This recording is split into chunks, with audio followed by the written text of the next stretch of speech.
Bonjour, je suis Régis Guimeni, enseignant de maths physique. Alors, aujourd'hui nous allons voir le triangle rectangle. Mais nous allons nous intéresser en particulier dans cette figure géométrique-là de la propriété de Pythagore, des propriétés métriques, du sinus, le cosinus et la tangente. Alors, commençons par parler du triangle rectangle. Alors, on dit d'un triangle, un triangle d'abord c'est une figure géométrique qui a trois côtés, trois angles et trois sommets. Quant au triangle rectangle, c'est un triangle qui possède un angle droit. Un angle droit, c'est un angle de 90 degrés. Nous allons parler de la propriété de Pythagore. Alors, Pythagore de Samos est un grand scientifique de son époque. Il a également fait la géométrie, à l'instar de la philosophie et des autres sciences qu'il a aussi abordées. Et il a vraiment découvert et mis en évidence beaucoup de connaissances qui profitent l'humanité. Cette propriété attachée au triangle rectangle dit, donc on va l'énoncer, propriété de Pythagore.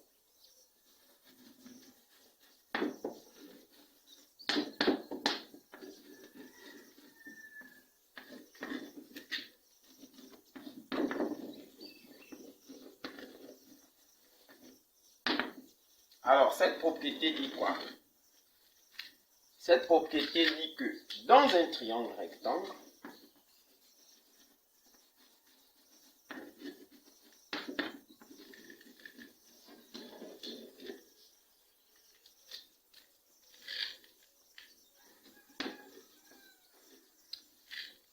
ou du moins si un triangle rectangle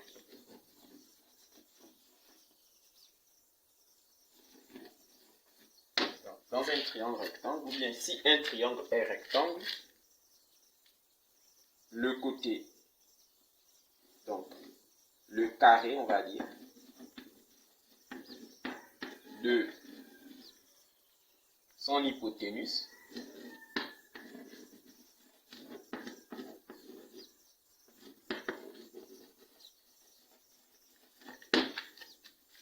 est égal à la somme des carrés des deux autres côtés.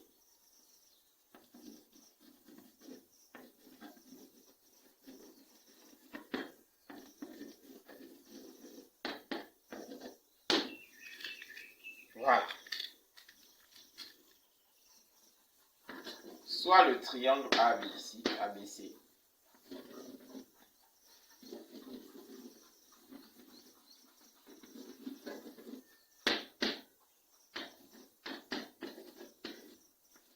rectangle en C. Voilà. Excusez-moi, ça devient maintenant un peu trop bourré là. Donc, on va dire c'est A, B, C. Rectangle en C. Voilà. Nous appliquons donc la propriété de Pythagore ici. Parce que la propriété dit si le triangle est rectangle, alors, ou bien dans un triangle rectangle, le carré de l'hypoténuse est égal à la somme des carrés des deux autres côtés. C'est quoi l'hypoténuse dans un triangle rectangle? C'est simplement le côté le plus long du triangle rectangle. C'est le côté opposé à l'angle droit qu'il y a dans ce triangle. C'est cela l'hypoténuse. Alors, la propriété dit que si le triangle est rectangle, alors le carré, en fait, ici, bon, là, nous avons, comment dire, oui, si le triangle est rectangle, alors le carré de l'hypoténuse est égal à la somme des carrés des deux autres côtés. Et encore, comme je l'ai énoncé, dans un triangle rectangle, le carré, voilà, de l'hypoténuse est égal à la somme des carrés des deux autres côtés. C'est de dire que, donc, notre hypoténuse ici, on peut l'identifier comme AB. C'est dire que A, B au carré égale à AC carré, c'est-à-dire la somme des carrés des deux autres côtés. Donc, l'autre côté au carré ici, c'est AC. Et l'autre côté au carré, c'est bien ici BC ou CB. Donc, la somme des carrés des deux autres côtés. Voilà, c'est cela, concrètement. Voilà la propriété de Pythagore. Alors, pour les classes de 4e et 3e, à quoi sert la propriété de Pythagore? La propriété de Pythagore va servir pour ces classes-là à calculer l'un des côtés du triangle rectangle. On peut avoir AB et BC, mais ne pas avoir AC. Alors, on peut calculer AC à partir de cette égalité. Notre AC ici pourrait être égal. À vous de faire un peu de recherche pour comprendre pourquoi j'ai obtenu ce résultat. Pour les classes de 3e, c'est simple. Ça va donner racine carrée de AB. À vous de voir, de tirer AC ici. Moins BC carré. Pour les classes de 4e, vous obtiendrez ici AC, voilà, je vais mettre pour les classes de 4e, AC carré donne AB carré moins BC carré. Alors, en remplaçant par les nombres donnés par l'énoncé de votre exercice, voilà, vous allez obtenir un nombre ici, c'est-à-dire là un nombre, déjà élevé au carré. En faisant la différence, vous obtiendrez un résultat. Et vous allez vous poser la question, pour trouver AC, quel est le nombre qui élevé au carré donne le résultat que vous aurez ici? Le nombre que vous trouverez, ce sera bien AC. Voilà.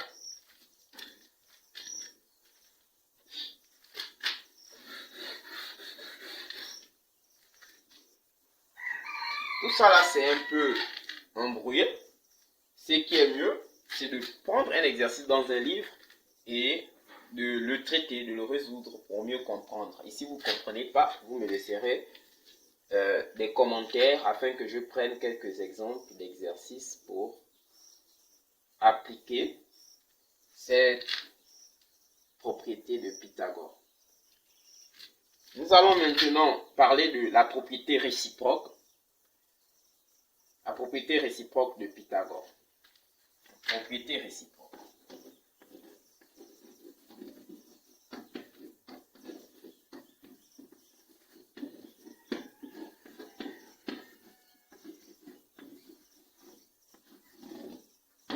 Alors, la propriété réciproque de Pythagore dit quoi?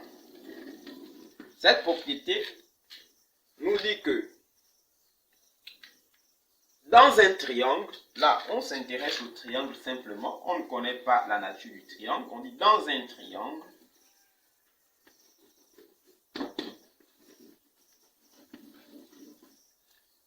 si le carré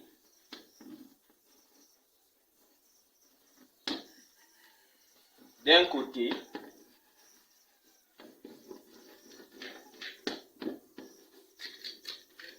est égal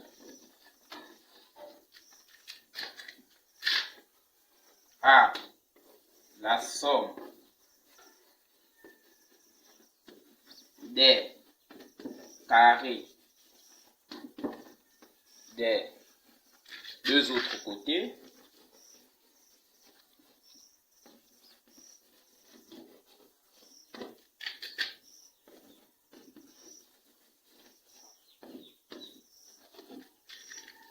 alors,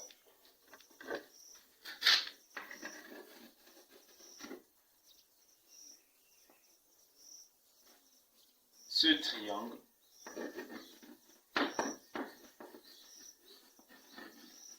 est rectangle.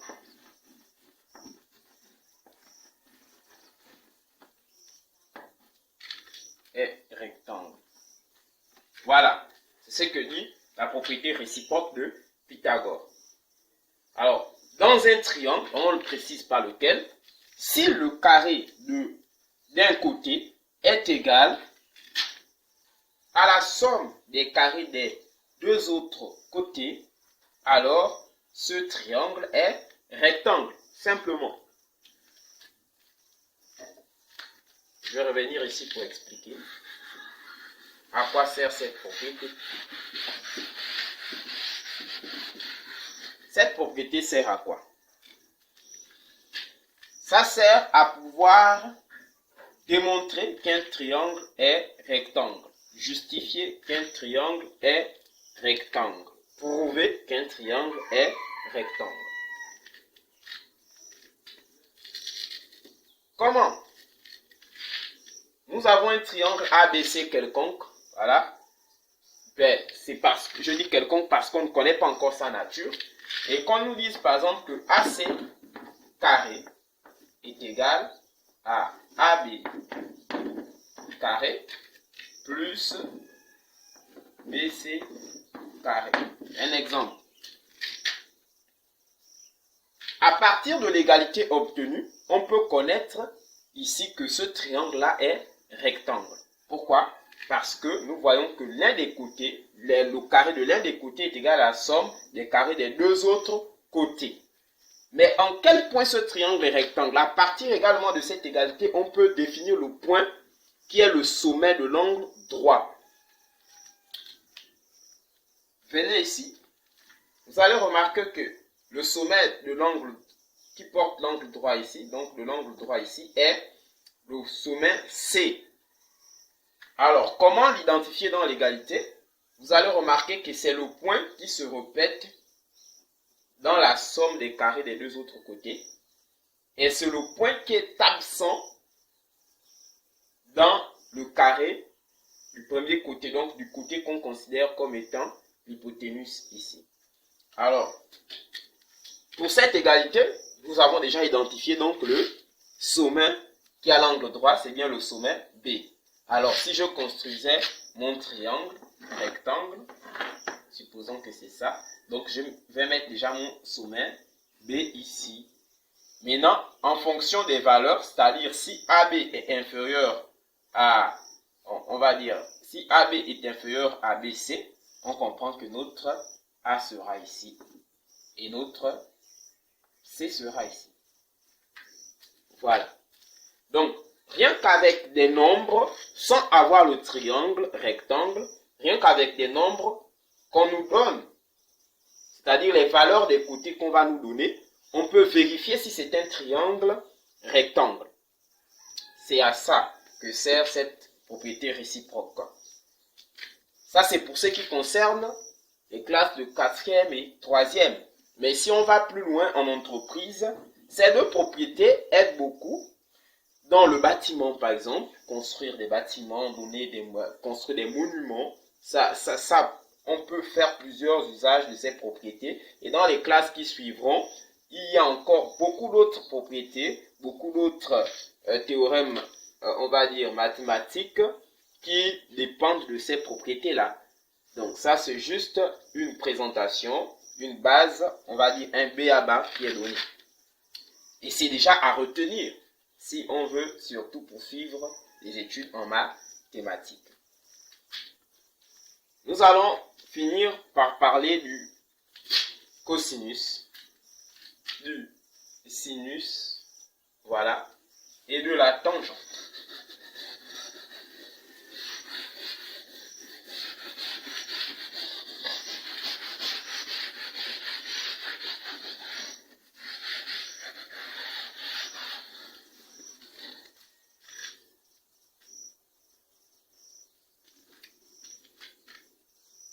considérons toujours un triangle rectangle. Et cette fois-ci, nous voulons parler du cosinus, du sinus et de la tangente. Alors, je vais renommer mon triangle. Voilà, A, B, C.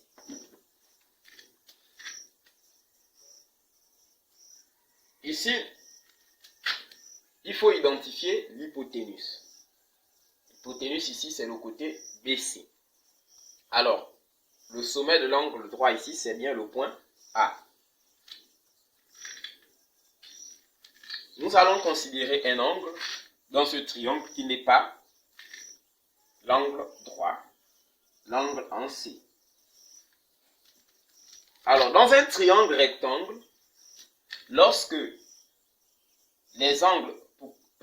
un angle dans un triangle rectangle est formé de l'hypoténuse, l'autre segment qui forme l'angle avec l'hypoténuse est appelé le côté adjacent. Nous pouvons donc voir ici, pour l'angle C, que notre hypoténuse est là, BC, et donc le côté AC, c'est bien le côté adjacent de cet angle. On parle de AC ici, voilà, est le côté adjacent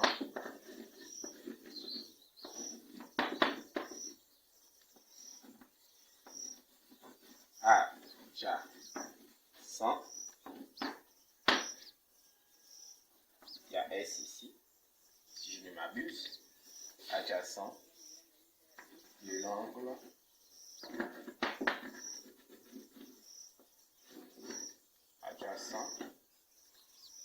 adjacent à l'angle de l'angle C. Voilà.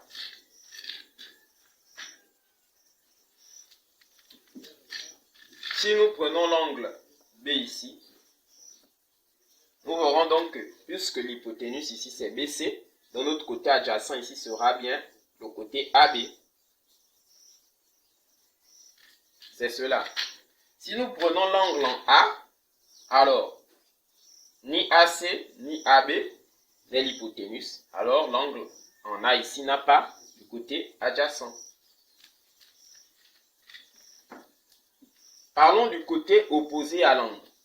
Nous avons considéré notre angle C ici. Le côté opposé de l'angle C dans un triangle rectangle, donc le côté opposé, sera le côté qui intercepte les deux demi-droites qui forment l'angle. Ou du moins, c'est le côté qui intercepte les deux segments qui forment l'angle dans le triangle. Et donc, pour ce qui concerne le côté opposé d'un angle, on va dire que c'est le côté qui intercepte les demi-droites qui forment l'angle tout en formant un triangle rectangle. Mais comment ça intercepte les demi-droites? Ça intercepte les demi-droites, non pas, oui, puisqu'on parle de demi-droite, donc c'est très clair, c'est-à-dire on a un, puisque c'est un angle, ça veut dire les demi-droites aux mêmes extrémités, voilà, les demi-droites qui forment l'angle, j'ai un angle ici. Donc si j'ai une autre droite qui intercepte ces demi-droites tout en formant un angle droit, alors le segment formé par cette droite-là, c'est ce segment que je vais appeler le côté opposé à mon angle. Alors pour le cas ici, nous avons déjà un triangle rectangle. Alors il suffit de voir que le côté qui ne forme pas l'angle, c'est son côté opposé dans le triangle. Nous pouvons dire ici que le côté AB est le côté opposé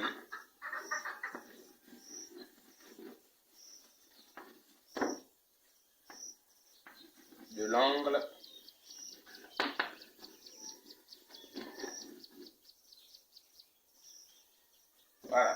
C. C'est cela. Donc, pour parler de cosinus, de sinus et de tangente dans le triangle rectangle, il fallait connaître les notions de côté adjacent, côté opposé et l'hypoténuse. Alors, le sinus va se noter sin.